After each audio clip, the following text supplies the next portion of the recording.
قال رحمه الله: وأيضا فمطالبك بل مطالب الخلق كلهم جميعا لديه، وهو أجود الأجودين وأكرم الأكرمين، وأعطى عبده قبل أن يسأله فوق ما يؤمله بشكر القليل من العمل وينميه، يشكر القليل من العمل وينميه، ويغفر الكثير من الزلل ويمحوه.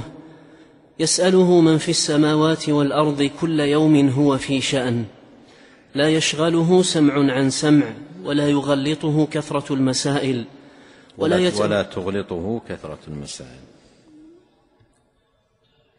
ولا تغلطه كثرة المسائل. لو أن عباده من أولهم إلى آخرهم قاموا في صعيد واحد وكلهم سألوه في لحظة واحدة، كل مد يده وسأل ربه، الأولين والآخرين الجن والإنس، لو قاموا في صعيد واحد وسألوه في لحظة واحدة، كل يذكر حاجته وكل يتكلم بلهجته، لسمع أصواتهم أجمعين دون أن يختلط عليه صوت بصوت أو لغة بلغة أو حاجة بحاجة.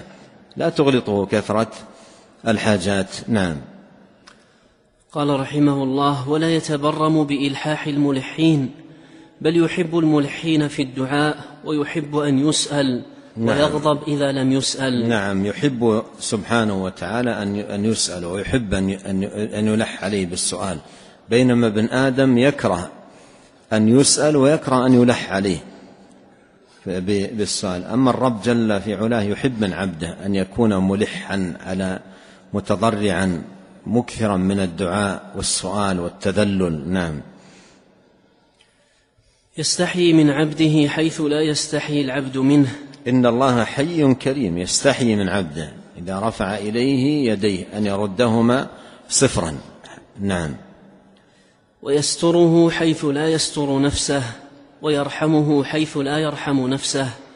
دعاه بنعمه وإحسانه وأياديه إلى كرامته ورضوانه فأبى، فأرسل رسله في طلبه، وبعث إليه معهم عهده، ثم نزل سبحانه إليه بنفسه وقال: من يسألني فأعطيه، من يستغفرني فأغفر له. هذا كله مع كمال غناه سبحانه وتعالى، مع كمال غناه جل وعلا عن هذا العبد، لكنه دعا عبده بنعمه ووالى عليه إحسانه وأرسل إليه الرسل وأنزل إليه الكتب، ومع هذا كله جل في علاه ينزل كل ليلة كما صح بذلك في الحديث المتواتر عن نبينا عليه الصلاة والسلام، كل ليلة ينزل إلى سماء الدنيا يقول: من يسألني فأعطيه، من يستغفرني فأغفر له، من يدعوني فأستجيب له. ويقول كما في بعض روايات هذا الحديث: لا أسأل عن عبادي أحدا غيري. نعم. أدعوك للوصل تأبى، أبعث رسولي في الطلب، أنزل إليك بنفسي ألقاك في النوم. هذه أبيات، هذه ذكرت نثرا عندك ولا أبيات؟ نعم، أبيات. نعم، هذه أبيات كما ذكر ابن القيم هي لابن الجوزي، نظم فيه حديث النزول. ابن الجوزي نظم فيه حديث النزول: أدعوك للوصل تأبى، أبعث رسولي في الطلب، أنزل إليك بنفسي ألقاك في النوام، يعني في النائمين. ألقاك في النوام يعني ألقاك نائما في هذا الوقت الذي ينزل الرب سبحانه وتعالى فيه في الثلث الأخير من الليل. ثم إذا نظرت الآن إلى واقع كثير من الناس، أشغلهم السهر في أول الليل إلى منتصفه، واستهلك نشاطهم وجهدهم، فبالكاد الجيد منهم أن يقوم للفجر حتى يقوم لها متأخرا. أما ما قبل الفجر، هذا الوقت المبارك، وقت النزول الإلهي، هذا يعني كما يقال في خبر كان عند كثير من الناس. ففي هذا الوقت الشريف الفاضل العظيم ينزل الرب سبحانه وتعالى نزولا يليق بجلاله وكماله كل ليلة إلى سماء الدنيا، يقول: من يسألني، من يدعوني، من يستغفرني. نعم.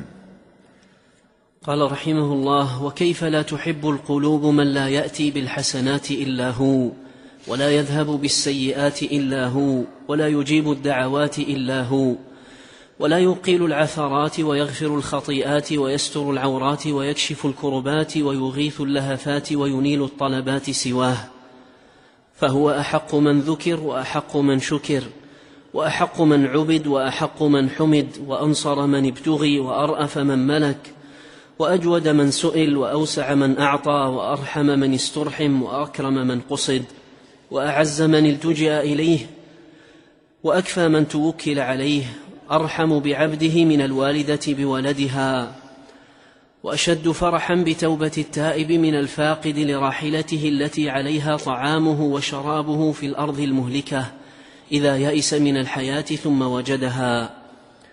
وهو الملك لا شريك له، والفرد فلا ند له، كل شيء هالك إلا وجهه، لن يطاع إلا بإذنه ولن يعصى إلا بعلمه، يطاع فيشكر وبتوفيقه ونعمته أطيع، ويعصى فيغفر ويعفو وحقه أضيع، فهو أقرب شهيد وأجل حفيظ، وأوفى وفي بالعهد، وأعدل قائم بالقسط، حال دون النفوس وأخذ بالنواصي وكتب الآثار، ونسخ الآجال، فالقلوب له مفضية والسر عنده علانية، والغيب لديه مكشوف وكل أحد إليه ملهوف.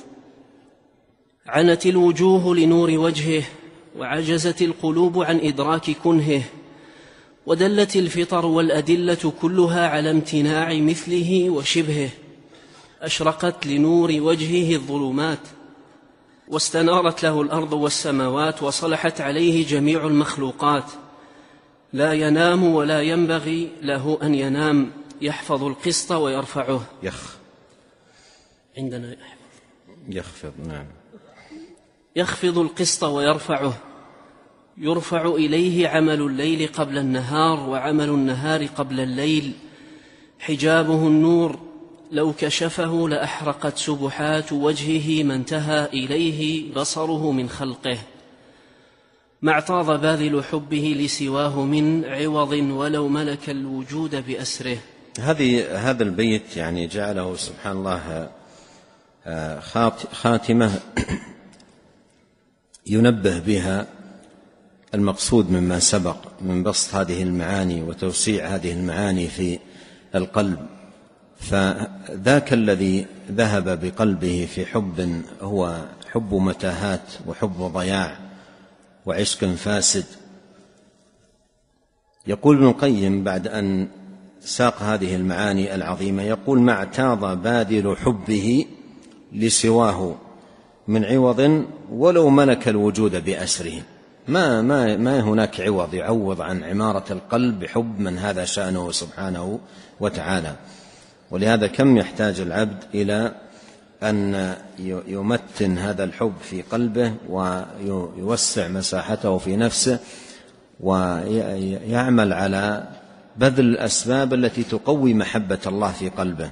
سبق أن أشرت إلى أن الإمام ابن القيم رحمه الله في كتابه مدارج السالكين عقد فصلا بعنوان الأسباب الجالبة لمحبة الله، وذكر أسباب عديدة من المهم جدا أن يقف عليها المسلم وأن يتأملها واحدا واحدا، وأن يجاهد نفسه على تحقيقها ليعمر قلبه بمحبة الله. سبحانك اللهم وبحمدك، أشهد أن لا إله إلا أنت، أستغفرك وأتوب إليك. اللهم صل وسلم على عبدك ورسولك نبينا محمد وآله وصحبه. جزاكم الله خيرا.